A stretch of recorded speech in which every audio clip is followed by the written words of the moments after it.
Hi, I'm Nathan. I'm an EET 439 microcontroller application and design.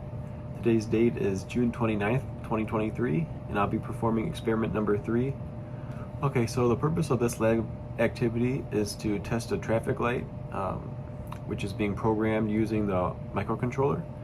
So the experiment will involve a red, green, and yellow LED, so 3 LEDs total. And the red LED will be on for a total of 5 seconds, the yellow is on for 2 seconds, and the green is on for 10 seconds.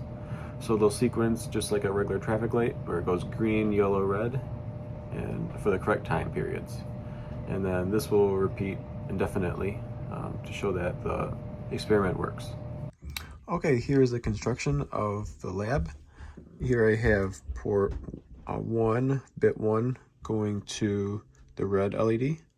I have port 0, bit 1 going to the green LED here, and then the last one, yellow, that one corresponds with port 2 using bit 1. And so each of these bits will be toggled on and allow all these LEDs to sequence in order. So here's the operation of the circuit.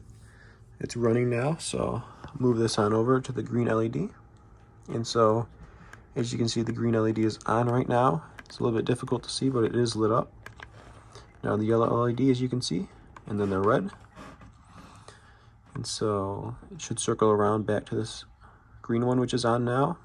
That will be on for 10 seconds. There's a little bit of light coming off of it, if you can see it closely. Now it's been 10 seconds. Yellow's on for 2, it's off. Now the red is on. It's on for 5 seconds. And now it's turned off, and the green is back on. Zoom in a little bit here. A little bit of light, and now it's off. The yellow's on a little bit, and then you can see the red is on. So they sequence with the green being on for 10 seconds, the yellow being on for 2 seconds, and the red being on for 5 seconds. So I'll move on over to show you the code. So here's the code. It shows LED 1 goes to port 0.1, which is the green LED. LED 2, port 2.2, goes to the yellow LED, and LED 3 goes to port 1.1, which is the red LED. And so scrolling down here, we'll show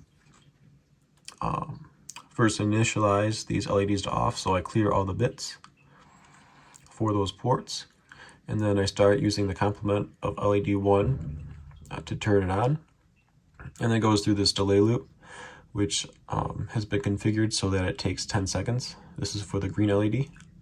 Following that, it clears LED 1, so that goes low. And since everything was cleared before, it will complement LED 2 now, turning it on, which is the yellow LED.